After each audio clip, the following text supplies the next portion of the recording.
નમસ્કાર, આપ જોઈ રહ્યા છો મંતવ્ય ન્યૂઝ અને ગુજરાત એટ 7 સાથે હું છું આપની સાથે નંદની। સમાચારોની શરૂઆત કરીશું, જેમાં આજે રાજ્યમાં 83 તાલુકામાં વરસાદ નોંધાયો છે। સમાચાર સામે આવી રહ્યા છે। આજે રાજ્યના 83 તાલુકામાં વરસાદ નોંધાયો। દેવભૂમિ દ્વારકામાં સૌથી વધુ 5 ઇંચ વરસાદ નોંધાયો છે। દ્વારકાના કલ્યાણપુરમાં પણ 6 ઇંચ જેટલો વરસાદ નોંધાયો છે। જૂનાગઢમાં 3.30 ઇંચ જેટલો વરસાદ નોંધાયો છે। આજે રાજ્યના 83 તાલુકામાં વરસાદ ખાબક્યો। 7 જેટલા તાલુકામાં 1 ઇંચથી વધુ વરસાદ નોંધાયો છે। આજે રાજ્યના 83 તાલુકામાં વરસાદ નોંધાયો છે। રાજ્યમાં હાલ એક સાથે 4 વરસાદી સિસ્ટમ સક્રિય છે, તેને લઈને રાજ્યના અનેક વિસ્તારોમાં વરસાદ પડી રહ્યો છે। રાજ્યના 83 તાલુકામાં વરસાદ નોંધાયો। દેવભૂમિ દ્વારકામાં સૌથી વધુ 5 ઇંચ જેટલો વરસાદ નોંધાયો છે। દ્વારકાના કલ્યાણપુરમાં પણ 5 ઇંચ વરસાદ નોંધાયો છે। જ્યારે જૂનાગઢમાં 3.30 ઇંચ જેટલો વરસાદ નોંધાયો છે અને 7 જેટલા તાલુકામાં 1 ઇંચથી વધુ વરસાદ નોંધાયો છે। રાજ્યના 83 તાલુકામાં વરસાદ નોંધાયો છે અને ક્યાંક ધોધમાર વરસાદ ખાબક્યો છે, તો ક્યાંક છૂટો છવાયો વરસાદ નોંધાયો છે।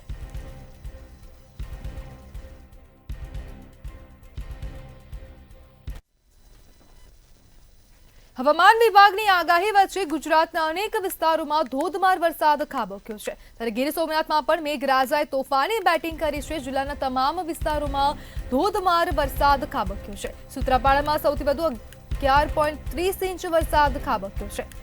ભારે વરસાદથી પ્રશ્નવાળા ગામોના નીચાણવાળા વિસ્તારમાં પાણી ભરાયા છે। વેરાવળમાં 6 ઇંચ વરસાદ વરસ્યો છે। જ્યારે કોડીનારમાં 5 ઇંચ વરસાદ ખાબક્યો છે। આ ઉપરાંત તાલાલા અને ઉનામાં 3 ઇંચ જેટલો વરસાદ પડ્યો છે।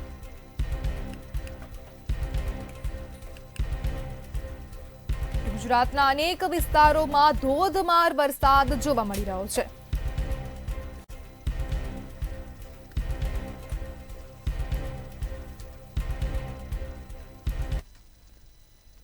રાજકોટના જસદણ તાલુકામાં વરસાદ નોંધાયો છે, તો આ સમાચાર સામે આવી રહ્યા છે, જેમાં જસદણના ગ્રામ્ય વિસ્તારોમાં વરસાદ જોવા મળી રહ્યો છે।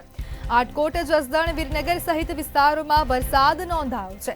વરસાદ થતા ખેડૂતોમાં આનંદની લાગણી ફેલાઈ ગઈ છે અને આ મહત્વના સમાચાર સામે આવી રહ્યા છે। ગ્રામ્ય વિસ્તારોમાં ગાજવીજ સાથે વરસાદ વરસ્યો છે। મગફળી, કપાસ સહિતના પાકને જીવનદાન મળ્યું છે। રાજકોટના જસદણ તાલુકાના ગ્રામ્ય વિસ્તારોમાં વરસાદ નોંધાયો છે અને આટકોટ, જસદણ, વીરનગર સહિત વિસ્તારોમાં વરસાદી માહોલ જોવા મળી રહ્યો છે।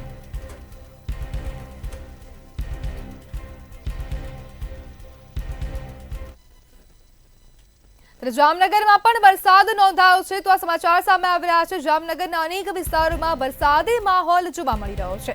જામનગર શહેરમાં બપોર બાદ વરસાદી માહોલ જોવા મળ્યો હતો અને બપોર બાદ શહેરમાં વરસાદી માહોલ જામ્યો હતો અને અસહ્ય ગરમી બાદ જામનગરમાં વરસાદ વરસ્યો છે અને લાલ બંગલા, સરુ સેક્શન રોડ અને અનેક વિસ્તારોમાં વરસાદ જોવા મળ્યો।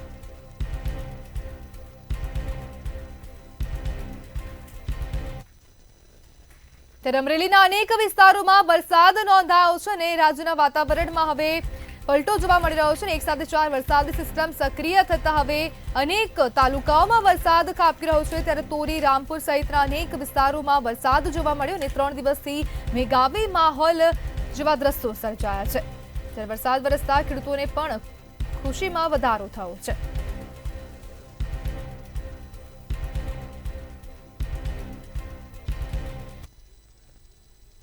મહીસાગર જિલ્લામાં પણ વરસાદી માહોલ યથાવત જોવા મળી રહ્યો છે। તો મહીસાગર જિલ્લાના વાતાવરણમાં પલટો આવ્યો છે। વાતાવરણમાં પલટો આવતા વરસાદી માહોલ જામ્યો હતો। ત્યારે પવન સાથે લુણાવાડામાં વરસાદી માહોલ જામ્યો હતો અને ભારે ગરમી અને બપોરા બાદ વરસાદનું આગમન થયું છે। ત્યારે વાતાવરણમાં ઠંડક જોવા મળી રહી છે અને કાળા ડિબાંગ વાદળોની વચ્ચે ધોધમાર વરસાદની શરૂઆત થઈ।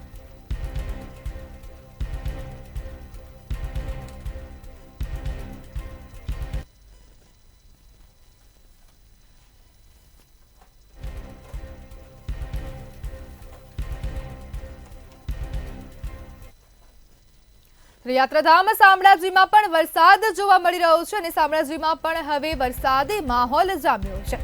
ત્યારે અરવલ્લીના યાત્રાધામ શામળાજીમાં વરસાદી માહોલ જોવા મળ્યો। સમી સાંજે વરસાદ વરસતા અનેક વિસ્તારો જળમગ્ન થયા છે। નીચાણવાળા વિસ્તારોમાં વરસાદી પાણી જોવા મળી રહ્યા છે। મંદિર તરફ જવાના માર્ગ ઉપર વરસાદી પાણી ફરી વળ્યા હતા। શામળપુર, અણસોલ, વાંદિયોલ સહિત ગ્રામ્યમાં વરસાદી માહોલ જોવા મળી રહ્યો છે।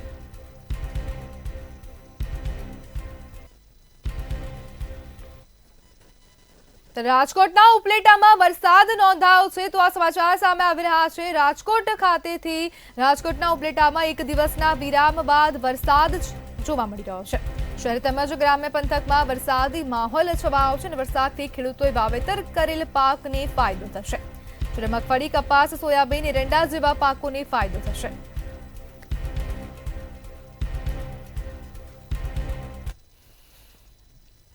અમરેલીમાં વરસાદ જોવા મળી રહ્યો છે અમરેલીમાં પણ વરસાદ નોંધાયો છે રાજ્યમાં હાલ એક સાથે 4 વરસાદી સિસ્ટમ સક્રિય છે અને તેને જ લઈને રાજ્યના અનેક વિસ્તારોમાં વરસાદ જોવા મળી રહ્યો છે ધારી પંથકમાં ધોધમાર વરસાદ ખાબક્યો છે અને ધારીના ગ્રામ્ય વિસ્તારોમાં પણ ધોધમાર વરસાદ જોવા મળ્યો અને ગીરકાંઠાના દલખાણિયાના અનેક ગામોમાં વરસાદ છે જેમાં પાણિયા અંબાગાડા સહિતના ગામોમાં વરસાદી માહોલ છવાયો છે અમરેલી જિલ્લામાં વરસાદી માહોલ જામ્યો છે અનેક ગ્રામ્ય વિસ્તારોમાં વરસાદ પડ્યો છે તો ધારી પંથકમાં વરસાદે દે દનાદન બોલાવી છે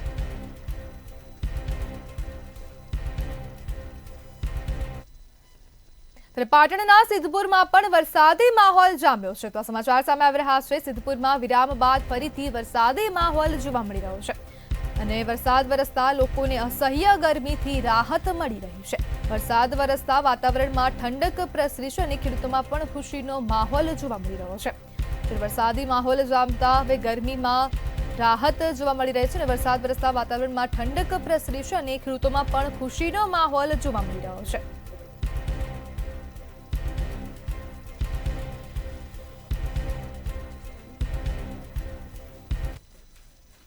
ત્યારે કચ્છમાં આગામી 3 કલાકને લઈને ભારે વરસાદની આગાહી કરવામાં આવી છે તો સમાચાર સામે આવી રહ્યા છે કચ્છમાં આગામી 3 કલાક ભારે વરસાદની આગાહી કરાઈ છે આઈએમડી દ્વારા જાહેર કરેલ નાઉકાસ્ટ મુજબ વાતાવરણમાં પલટો જોવા મળશે અને જિલ્લાના નાગરિકોને સાવચેત રહેવા માટે અપીલ કરાઈ છે કચ્છ જિલ્લા કલેક્ટર દ્વારા નાગરિકોને અનુરોધ કરવામાં આવ્યો છે જિલ્લાના નાગરિકોને સાવચેત રહેવા માટે અપીલ કરવામાં આવી છે કચ્છમાં આગામી 3 કલાક ભારે વરસાદની આગાહી કરવામાં આવી છે અને આઈએમડી દ્વારા નાઉકાસ્ટ મુજબ વરસાદની આગાહી કરવામાં આવી છે જિલ્લાના નાગરિકોને સાવચેત રહેવા માટે અપીલ કરવામાં આવી છે અને જિલ્લા કલેક્ટર દ્વારા નાગરિકોને અનુરોધ કરવામાં આવ્યો છે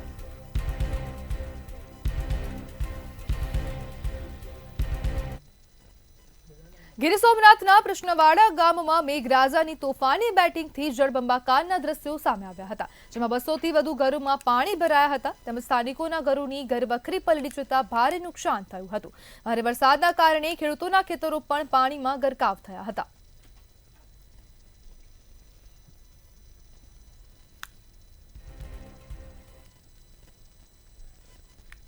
ગીર સોમનાથમાં મચ્છુંદરી ઓગાન ડેમ સિઝનમાં પહેલી વખત ઓવરફ્લો થયો છે તંત્રએ ઉના તથા ગીરગઢડાના 16 ગામોને એલર્ટ કર્યા છે ડેમ ઓવરફ્લો થતા પિયત પાણીનો પ્રશ્ન હલ થતા ખેડૂતોમાં ખુશીનો માહોલ જોવા મળી રહ્યો છે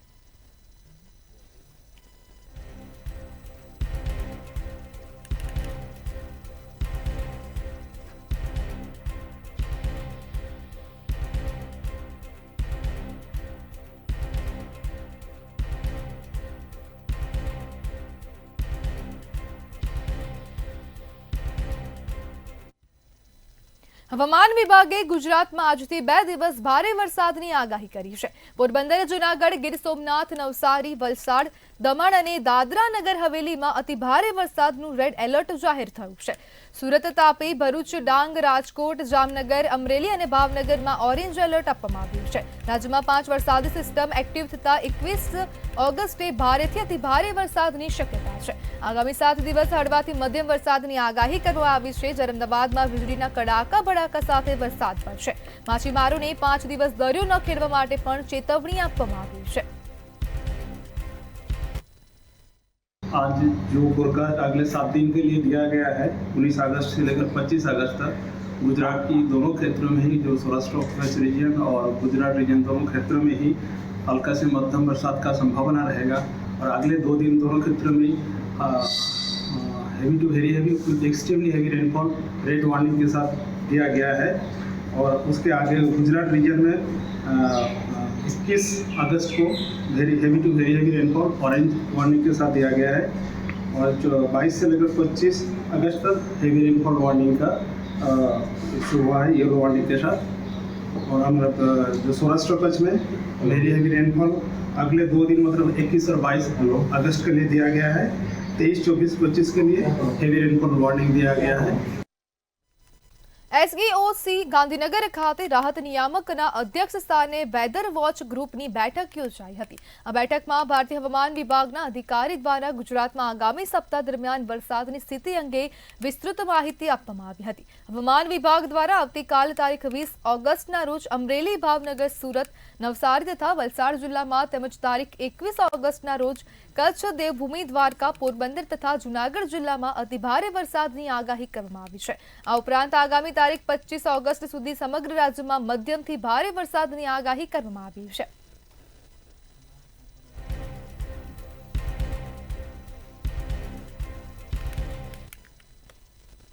આણંદ પાલિકાના પૂર્વ કાઉન્સિલરની હત્યા કરવામાં આવી છે। બાકરોલ તળાવ પાસે પૂર્વ કાઉન્સિલર ઇકબાલ મલિક ઉર્ફે બાલાની હત્યાને અંજામ અપાયો હતો। મોર્નિંગ વોક દરમિયાન કોંગી કાઉન્સિલરની હત્યા કરવામાં આવી હતી। અજાણ્યા ઈસમોએ ઇકબાલ મલિકને છરીના ઘા ઝીંક્યા હતા।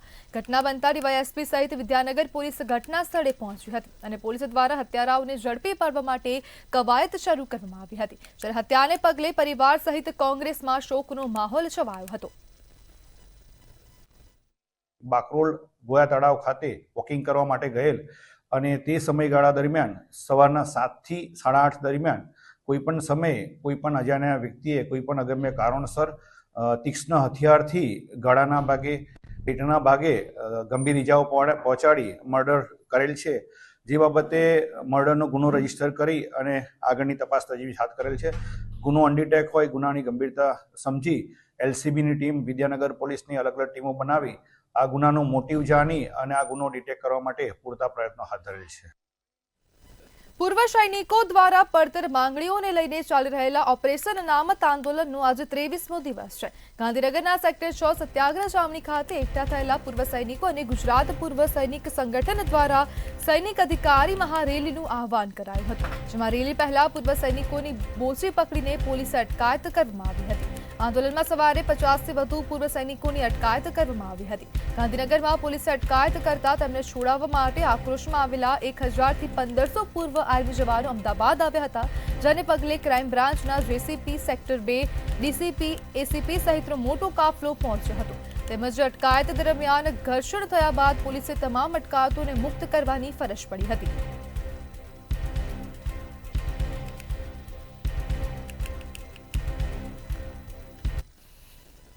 ગાંધીનગરમાં માજી સૈનિકોની માંગણીઓના સમર્થનમાં આપના એમએલએ ઉમેશ મકવાણા આવ્યા છે અને મુખ્યમંત્રીની રજૂઆત કરી છે। આ મામલે ઉમેશ મકવાણાનું નિવેદન પણ સામે આવ્યું છે। માજી સૈનિકોની માંગણી વ્યાજબી છે। દરેક જિલ્લાઓમાં નોકરી માટે અનામત જગ્યા રાખવાની માંગ કરવામાં આવી છે। માજી સૈનિકો દ્વારા આજે મહારેલીનું આયોજન કરવામાં આવ્યું હતું। આજે સવારથી માજી સૈનિકોની અટકાયત કરવામાં આવી રહી હતી। સંકલન કરી તેમના પ્રશ્નો પૂરા કરવા પ્રયાસ કરીશ તેવું જણાવ્યું હતું।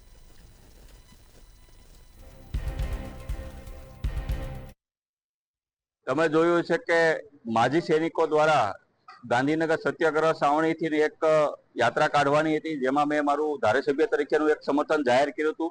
પણ ક્યાંક ને ક્યાંક અંશે તમે જોયું છે કે જે માજી સૈનિકો જે છે એના કોર કમિટીના મેમ્બરો હોય કે એના પ્રમુખશ્રીઓ હોય, એની સવારમાં તે ગાંધીનગર પોલીસ દ્વારા એની ધરપકડ કરવામાં આવી છે, નજરકેદ કરવામાં આવ્યા છે। દરેક જિલ્લાઓમાંથી માજી સૈનિકો હજારોની સંખ્યામાં ગાંધીનગર આવી રહ્યા હતા। અમુકને રેલવે સ્ટેશનથી ધરપકડ કરવામાં આવી, અમુકને બસ સ્ટેન્ડથી ધરપકડ કરવામાં આવી અને જે છાવણી ખાતે જે પહોંચ્યા છે એની પણ પોલીસ દ્વારા ધરપકડ કરવામાં આવી છે। આને હું સખત શબ્દોમાં વખોડી રહ્યો છું, કારણ કે મેં પણ એક ધારાસભ્ય તરીકે આનું સમર્થન આપ્યું હતું। કારણ કે જે માજી સૈનિકોની જે માંગણી હતી કે જે એની વ્યાજબી માંગણી હતી કે દરેક રાજ્યની અંદર માજી સૈનિકોને અનામત આપવામાં આવે છે। માત્ર ગુજરાત જ એક એવું છે કે રાજ્ય છે કે જ્યાં માજી સૈનિકોને સરકારી નોકરીમાં અનામત આપવામાં। તાપીમાં સોલાર પ્રોજેક્ટને લઈને ઉગ્ર વિરોધ કરવામાં આવ્યો હતો। સોનગઢમાં સાતકાશી નજીક ગોલણ ગામની ઘટના સામે આવી છે। સર્વે બાદ માપણી કરવા ગયેલી ટીમનો વિરોધ કરવામાં આવ્યો હતો। અંદાજિત 400 લોકોના ટોળા દ્વારા પથ્થરમારો કરવામાં આવ્યો હતો। ટોળાના હાથમાં પથ્થર, લાકડા સહિતના સાધનો જોવા મળ્યા હતા। પથ્થરમારામાં એક પીઆઈ અને પીએસઆઈ ઘાયલ થયા હોવાનું સામે આવ્યું છે। ટોળા પર લાઠીચાર્જ કરી પોલીસે ટીયર ગેસના સેલ પણ છોડ્યા હતા। ઉકાઈ ડેમમાં 1500 મેગાવોટના સોલર પ્રોજેક્ટનો વિરોધ કરવામાં આવી રહ્યો હતો। ઘટનાને લઈ પોલીસે ફરિયાદ નોંધવાની તજવીજ હાથ ધરવામાં આવી છે।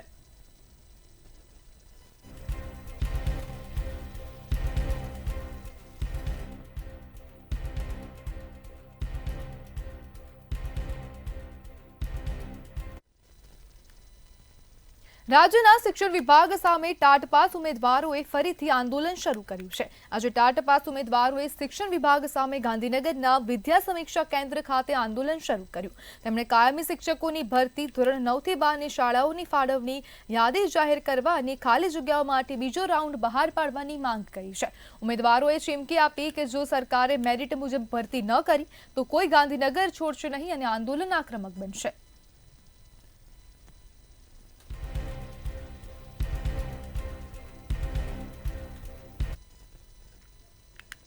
અમદાવાદમાં કોર્પોરેશનના એસ્ટેટ અધિકારીઓ લાંચ લેતા હોવાનો વિવાદ સામે આવ્યો છે. રખિયાલના આફ્રિકાવાલા એસ્ટેટમાં 18 શેડ તોડવામાં આવ્યા હતા, જે માટે કેતન રામીએ 40 લાખ રૂપિયા લીધા હતા. ત્યારે કોંગ્રેસના કોર્પોરેટર જગદીશ રાઠોડે કેતન રામી નામના અધિકારી પર લાંચ લીધા હોવાનો આરોપ લગાવ્યો હતો. મારા વિસ્તારમાં રખિયાલ ઇન્ડસ્ટ્રીયલ જે ઝોન છે ત્યાં આફ્રિકાવાલા એસ્ટેટમાં બીજા મહિનામાં એક વેપારીના 18 શેડ તોડી નાખવામાં આવ્યા. 18 શેડ તોડી નાખ્યા પછી ફરી પાછા બનાવવામાં આવ્યા. ત્યારે એ વેપારીનો મને ફોન આવ્યો. મેં એમને કહ્યું, સારું કર્યું, તમારું આ કામ થઈ ગયું. મને કહે, સાહેબ, આ કામ કરવા માટે અમારી પાસેથી 40 લાખ રૂપિયા લીધા છે. અને એમને સ્પષ્ટ કહ્યું હતું આ રૂપિયા કોને લીધા છે, તો એમને મને સ્પષ્ટ નામ આપ્યું હતું કેતન રામી. કેતન રામી કે એક એવો માણસ છે કે અમને જુદા જુદા અધિકારીઓથી મારે કે ગાંધીનગર મોકલવાના છે, ફલાણા અધિકારીને આપવા છે, એમ કહીને અમારી પાસેથી રૂપિયા લઈ જાય. પાટણના ધારાસભ્ય કિરીટ પટેલે મુખ્યમંત્રીને પત્ર લખ્યો છે. તેમણે પત્ર HNG યુનિવર્સિટીમાં એક્ટની જોગવાઈ વિરુદ્ધ કાર્યભાર વિના નવી જગ્યાઓ ઊભી કરી આર્થિક બોજ વધારનારી ભરતી તાત્કાલિક રોકવા બાબતે પત્ર લખ્યો હતો. જુદી જુદી 47 જગ્યાઓમાં 18 જેટલી કેડરમાં 11 માસના કરારથી જગ્યાઓ ભરવાની હાલમાં પ્રક્રિયા ચાલુ છે. અને 16 જગ્યાઓ પર નિમણૂકો રોકવા સૂચના આપવા મુખ્યમંત્રીને પત્ર લખ્યો હતો. આ જગ્યાઓ નવી ઊભી કરી હોવાનો ધારાસભ્ય કિરીટ પટેલે આક્ષેપ કર્યો હતો.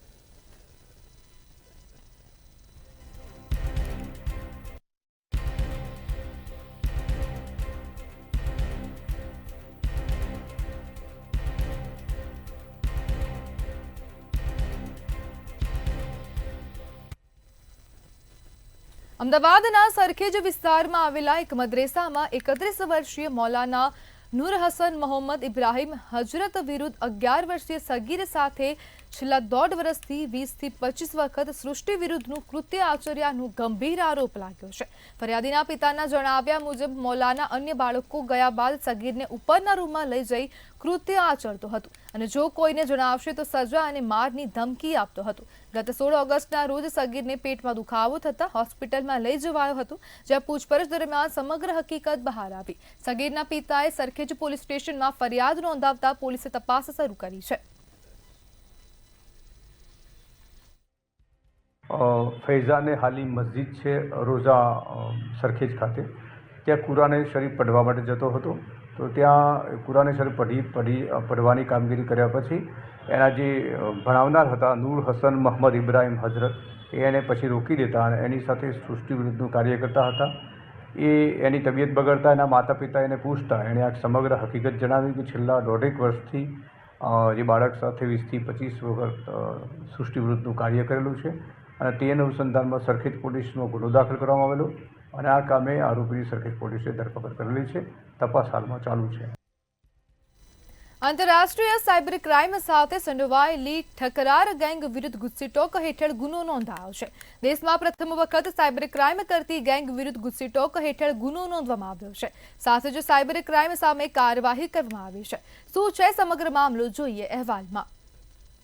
દેશમાં પ્રથમ વખત સાયબર ક્રાઇમ કરતી ગેંગ વિરુદ્ધ ગુજસીટોક હેઠળ ગુનો નોંધવામાં આવ્યો છે. કરોડો રૂપિયાના સાયબર ફ્રોડના નાણાં ક્રિપ્ટોકરન્સીમાં કન્વર્ટ કરીને આંતરરાષ્ટ્રીય સાયબર ક્રાઇમ આચરતી ઠકરાર ગેંગનો પર્દાફાશ કરવામાં આવ્યો છે. આ ઠકરાર ગેંગના 7 આરોપીઓ સાવન ઠકરાર, ધવલ ઠકરાર, ગોવિંદ રાવલ, બ્રિજરાજસિંહ ગઢવી, કેવલ ગઢવી, હસમુખ ઉર્ફે હિતેશ નસીત અને દુબઈના મિલન ચાવડા વિરુદ્ધ ગુજસીટોક હેઠળ ગુનો નોંધવામાં આવ્યો છે. આ આરોપીઓ ચાઇનીઝ ગેંગના સંપર્કમાં હતા. ભારતમાં કંબોડિયા અને મ્યાનમારથી digital arrest, share market scam, job ફ્રોડના નામે ઠગાઈના નાણાં ક્રિપ્ટોકરન્સીમાં કન્વર્ટ કરીને ચાઇનીઝ ગેંગને મોકલતા હતા. છેલ્લા કેટલા મહિનોથી આ એક મોટો ગેંગ છે, જેમાં કુલ અત્યાર સુધી 7 જેટલા આરોપીઓ આઈડેન્ટિફાઈ કરવામાં આવેલ છે. આ વર્ષે જનવરીમાં પહેલા ઓફેન્સ ડિજિટલ અરેસ્ટનું દાખલ કરવામાં આવેલ હતું, જેમાં 54 લાખની રકમનો ફ્રોડ થયા હતા. એના પછી આ ગેંગ દ્વારા બીજા એક વિક્ટીમ હતા જેને પાસેથી 1.5 કરોડ, ગાંધીધામમાં આશરે 1 કરોડ અને બીજા એક અમદાવાદમાં પણ 32 લાખનો ઇન્વેસ્ટમેન્ટ ફ્રોડનો કેસ કરવામાં આવેલો. આ ગેંગે અત્યાર સુધી 300 કરોડથી વધુનો ક્રિપ્ટો વ્યવહાર કર્યો હોવાનું પણ સામે આવ્યું છે. સાયબર ક્રાઇમની તપાસમાં સામે આવ્યું કે ડિજિટલ અરેસ્ટ, શેર બજાર ઠગાઈ, જોબ ઠગાઈના સાયબર ક્રાઇમ માટે દેશના જુદા જુદા રાજ્યોમાં એજન્ટ સક્રિય કરવામાં આવ્યા છે. આ એજન્ટને બેંક એકાઉન્ટ પ્રોવાઈડ કરવાનું સોંપવામાં આવે છે, જેથી ચાઇનીઝ ગેંગે કરેલા ઠગાઈના નાણાં ભારતીય બેંક ખાતામાં મેળવી શકે. આ એકાઉન્ટમાં દરેક ટ્રાન્ઝેક્શનને લઈને એજન્ટોને 5 થી 10% કમિશન મળતું હોય છે. ત્યારે ગુજરાતમાં જાન્યુઆરી દરમિયાન ડિજિટલ અરેસ્ટ કેસમાં 54 લાખ, જ્યારે ગાંધીધામમાં 1 કરોડ અને અમદાવાદમાં 21 લાખ રૂપિયાની ઠગાઈના નાણાં ક્રિપ્ટો દ્વારા મોકલવામાં આવ્યા હોવાનું સામે આવ્યું છે. નાણાં કેવી રીતે ટ્રાન્સફર કરતા હોય છે અને આ નાણાં ભારતથી બહાર જઈને ચાઇનીઝ પાસે કેવી રીતે જતા હોય છે, એના ઉપર વધારે ફોકસ કરીને આ ગેંગનું અમે પર્દાફાશ કરવામાં આવે છે. અને ગુજસીટોકથી મને પૂરા વિશ્વાસ છે આ લોકોની પ્રોપર્ટી પણ સીઝ કરવામાં આવશે ને એક મોટો અસર આ ગેંગ ઉપર અને જો અત્યારે સાયબર ક્રાઇમ કરી રહ્યા છે એના ઉપર વધારે અસર થશે. આરોપી ધવલની ઓફિસમાં રેડ કરીને બેંકની passbook, chequebook, debit card, mobile, sim card જેવા વિવિધ સર્ટિફિકેટ અને રોકડ રકમ કબજે કરી હતી. આ ગેંગ વિરુદ્ધ અમદાવાદ સાયબર ક્રાઇમ બ્રાન્ચે પ્રથમ વખત ગુજસીટોક હેઠળ ગુનો નોંધીને તમામ આરોપીઓની પ્રોપર્ટી સીઝ કરવાની કાર્યવાહી શરૂ કરી છે. સુમન ઠાકોર, મંતવ્ય ન્યૂઝ, અમદાવાદ. સમાચારમાં આગળ વાત કરીએ તો મેઘરજમાં યુરિયા ખાતરની અછત જોવા મળી રહી છે. અરવલ્લીના મેઘરજમાં યુરિયા ખાતરની અછત સર્જાઈ છે.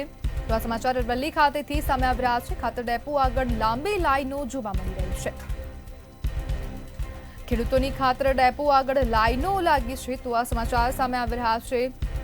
યુરિયા ખાતરની અછત જોવા મળી રહી છે અને બે દિવસથી ખાતર માટે ખેડૂતો ધક્કા ખાઈ રહ્યા છે, પરંતુ તો પણ ખેડૂતોને ખાતર નથી મળતું અને મોટી સંખ્યામાં મહિલાઓ પણ લાઈનોમાં જોવા મળી છે. મનાત કાંતાબેન રમેશભાઈ, ગાયવાસડાથી હું આવું છું 2-3 દિવસથી, તો ખાતર મળતું નથી. ધક્કા ખાઈને પાછા જઈએ છીએ. આજે પણ આ લાઈનમાં ઊભી છું, તો આજે પણ મળશે કે ના મળે એમનો હજુ ખબર નથી. ખેતરમાં શું આવ્યું છે? ખેતરમાં તો કપાસ છે, મકાઈ છે, મકાઈની કપાસ બેસ. ગામ પાલ્લા, તાલુકો મેઘરજ. ખાતર લેવા માટે 2 દિવસથી આવીએ છીએ, પણ લાઈનમાં ઉભા હતા, સતત ખાતર મળતું નથી. 2 દાડાથી ઊભા છીએ લાઈનમાં, પણ હજુ નંબર આવ્યો નથી ખાતરનો. ખાતર મળે એવું અમારે જોઈએ. ગાંધીનગરથી સમાચાર સામે આવી રહ્યા છે, જેમાં આવતીકાલથી સહકારી અગ્રણીઓનો વર્કશોપ જોવા મળશે. તે સમાચાર સામે આવી રહ્યા છે ગાંધીનગર ખાતેથી. તો ગાંધીનગર ખાતેથી આ મહત્વપૂર્ણ સમાચાર સામે આવી રહ્યા છે. આવતીકાલે સહકારી અગ્રણીઓનો વર્કશોપ યોજાશે. મુખ્યમંત્રીના અધ્યક્ષસ્થાને વર્કશોપ યોજવામાં આવશે. આંતરરાષ્ટ્રીય સહકારી વર્ષ 2025 અન્વયે વર્કશોપની ઉજવણી કરવામાં આવશે અને વિધાનસભા અધ્યક્ષ અતિથિ વિશેષ પદે ઉપસ્થિત રહેશે. તો ગાંધીનગર ખાતેથી આ મહત્વપૂર્ણ સમાચાર સામે આવી રહ્યા છે. પીએમ મોદી આપેલા મંત્રને સાકાર કરવા માટે આયોજન કરવામાં આવ્યું છે.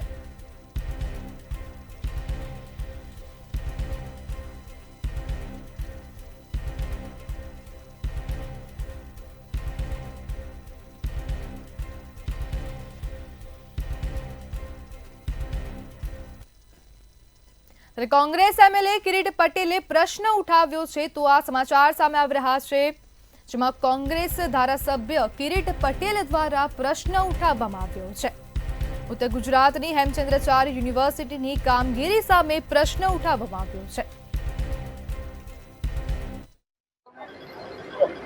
હેમચંદ્રાચાર્ય ઉત્તર ગુજરાત યુનિવર્સિટીમાં છેલ્લા ઘણા સમયથી ભરતી હોય કે તમામ પ્રકારની બાબતની અંદર મોટું કૌભાંડ અને ભ્રષ્ટાચાર ચાલી રહ્યો છે. હેમચંદ્રાચાર્ય યુનિવર્સિટીના કુલપતિ અગાઉ પણ ભ્રષ્ટાચારની અંદર સાબિત થયા છે, પરંતુ એમના વિરુદ્ધમાં કોઈ કાર્યવાહી કરવામાં આવતી નથી. એટલા માટે આ યુનિવર્સિટીના સત્તાધીશોને એમ લાગે છે કે અમારી સરકાર અમારા માટે એ કોઈ કાર્યવાહી કરવાની નથી અને સરકારના અમારા ઉપર ડબલ હાથ છે. એના માટે ખોટી ગેરકાયદેસર ભરતીઓ આવતીકાલે. ત્યારે પંચમહાલથી સમાચાર સામે આવ્યા જેમાં વર્ષ 2024-25 દરમિયાન પ્રોપર્ટી કાર્ડ જે બનેલા હતા તે રદ કરવામાં આવ્યા છે. તો પંચમહાલમાં વર્ષ 2024-25 દરમિયાન બનેલ પ્રોપર્ટી કાર્ડ રદ કરવામાં આવ્યા છે. નિયત પ્રક્રિયા ન અનુસરીને બનાવેલા 2866 પ્રોપર્ટી કાર્ડ રદ થયા છે. રાજ્ય સેટલમેન્ટ કમિશનરની સૂચના બાદ પ્રોપર્ટી કાર્ડને રદ કરવામાં આવ્યા છે. કલેક્ટર દ્વારા વર્ષ 2024-25માં બનેલા કાર્ડને રદ કરવામાં આવ્યા છે. રદ કરાયેલા તમામ પ્રોપર્ટી કાર્ડ ફરી બનાવવામાં આવશે. તો સમાચાર પંચમહાલ ખાતેથી સામે આવી રહ્યા છે જેમાં વર્ષ 2024-25માં જે પ્રોપર્ટી કાર્ડ બનાવવામાં આવ્યા હતા તેને રદ કરવામાં આવ્યા છે. 2024માં કાલોલ તાલુકામાં એક કાતોલ ગામે જે ફરિયાદ ઉપસ્થિત થયેલી હતી બનાવટી પ્રોપર્ટી કાર્ડ બાબતે, એ બાબતે ફરિયાદના આધારે તપાસ કરતા માલુમ પડેલ કે પંચમહાલ જિલ્લામાં આવા પ્રોપર્ટી કાર્ડ બનેલા છે. આ પ્રોપર્ટી કાર્ડ બનાવટી કરતા પણ એ નિયત પ્રક્રિયા અનુસર્યા વગર બનાવવામાં આવેલા છે. આ બાબતે જ્યારે ફરિયાદ ઉપસ્થિત થઈ ત્યારે આપણા સ્ટેટના સેટલમેન્ટ કમિશનર કચેરી તરફથી એની તપાસ થઈ, વિગતવાર તપાસનો અહેવાલ થયો અને અહેવાલના અનુસંધાને જિલ્લા કલેક્ટર સાહેબ કલેક્ટર કચેરીને સૂચના અપાવી. તો ગુજરાત@7 માં હાલ બસ આટલું જ. વધુ માહિતી માટે જોતા રહો મંતવ્ય ન્યૂઝ. નમસ્કાર.